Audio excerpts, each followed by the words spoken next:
intensive care unit of Somerset Medical Center, a computerized safe called a Pyxis machine holds the narcotics. It requires a secure login to open. It is programmed to guarantee that a lethal dose of medication can never reach a patient by accident. In the summer of 2003, the system recorded a series of requests for massive, fatal doses of a heart medication called digoxin. The machine dispensed the clear vials. A nurse carried them into the quiet rooms of recovering patients. He injected the liquid directly into their intravenous lines. Their hearts stopped within minutes. The hospital's internal computers logged every keystroke. The administration reviewed the digital records. They saw the exact same name attached to every fatal dose. They did not call the police. They cited a minor clerical error. They terminated his employment, and they watched him walk into another hospital to do it again.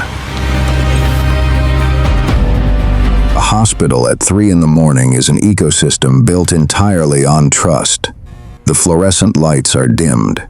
The patients are asleep.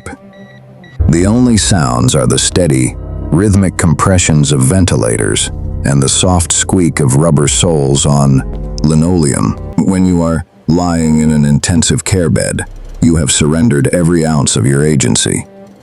You do not ask what is in the syringe. You do not question the liquid dripping from the plastic bag. You simply offer your arm. Reverend Gall understood this surrender. He was a Catholic priest. He was 71 years old. In late June of 2003, he was admitted to Somerset Medical Center in New Jersey. He had a severe case of pneumonia, but his body was fighting it off. He was not dying. By June 28th, his fever had broken. His breathing was steady. His family had visited. His doctors were preparing the paperwork to send him home. That night, the shift changed. A nurse named Charles Cullen clocked in. He was 43. He had a quiet, unremarkable voice. His colleagues thought he was slightly awkward, but devoted to his work. He was always willing to take the night shift. He was always willing to cover the hardest rooms. Cullen walked to the nurse's station. He logged into the computerized Pyxis dispenser. He pulled up Reverend Gall's file. He requested a medication that the priest had never been prescribed. Digoxin is a powerful cardiac drug. Given in precise microdoses, it stabilizes an irregular heartbeat. Given in a massive, concentrated dose, it floods the heart muscle with calcium. The heart accelerates. It beats wildly out of rhythm. Then it stops entirely. Charles Cullen took the clear glass vial. He walked into the dark room where Reverend Gall was sleeping. He pushed the liquid directly into the intravenous line. He threw the empty vial into the red plastic sharps container. He walked back out to the desk and sat down. At 6:45 in the morning, the cardiac monitors above Reverend Gall's bed began to scream. The resuscitation team broke his ribs during chest compressions. They shocked his heart. They pushed epinephrine into his veins. Nothing worked. Reverend Gall was pronounced dead at 7:15. The official cause of death was recorded as a massive heart attack, a sudden, tragic failure of the body.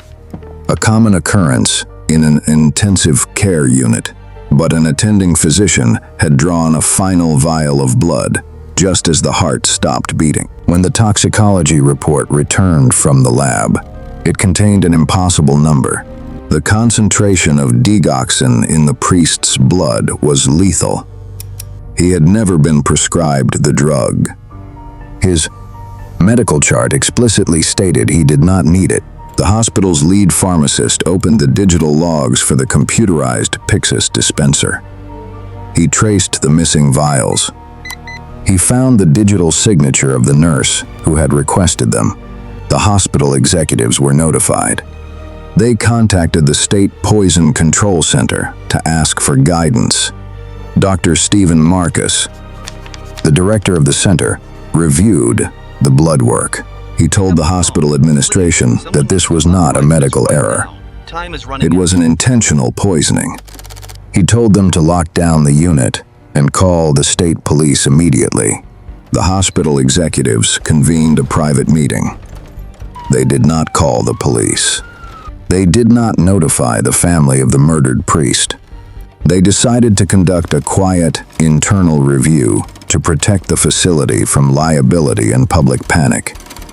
For the next 3 months, the internal review continued in closed offices, and for the next 3 months, Charles Cullen continued to work the night shift. 5 more patients flatlined. In late October, Somerset Medical Center finally contacted the New Jersey State Police. They did not report a string of murders. They reported a potential pattern of medication errors. Detectives Tim Braun and Danny Baldwin were assigned to the file. They were homicide investigators, not pharmacists. They asked the hospital administration for the digital records from the automated Pyxis machines. The hospital handed them thousands of pages of raw, unformatted computer data. It was a calculated data dump, a haystack made of numbers, designed to hide the needle. The detectives needed a translator. They approached a night shift nurse named Amy Loughren. She was a brilliant critical care nurse. She was also Charles Cullen's closest friend on the unit. They met in a diner away from the hospital.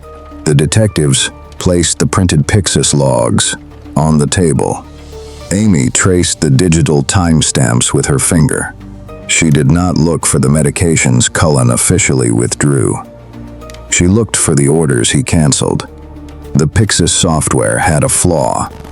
If a nurse requested a medication on the screen and immediately hit the cancel button, the computer recorded a canceled transaction. But the mechanical lock on the drawer still clicked open for exactly 3 seconds, just long enough to slip a glass vial into a pocket. Amy looked down at the paper. She saw hundreds of canceled orders for digoxin, insulin, and epinephrine. She saw orders placed in the middle of the night for patients Cullen was not assigned to, for medications those patients did not need. She looked up at the detectives. She realized the man she sat next to every night was using the hospital's own software to hunt. Amy Loughren wore a hidden microphone into a restaurant. She looked across the table at the man who had helped her through her own illness on the night shift. She told him the police knew everything. Charles Cullen was arrested on December 12, 2003. In the interrogation room, detectives asked him for a number. He told them he could not remember all the faces. He estimated he had killed perhaps 40 people. Forensic statisticians looked at the spike in mortality rates across his entire career. They place the true number closer to 400. But the darkest gap in this case file is not the body count. It is his employment record. Charles Cullen worked as a critical care nurse for 16 years. He was employed by 9 different medical facilities. At St. Barnabas Medical Center, administrators found empty bags of spiked insulin in the unit trash.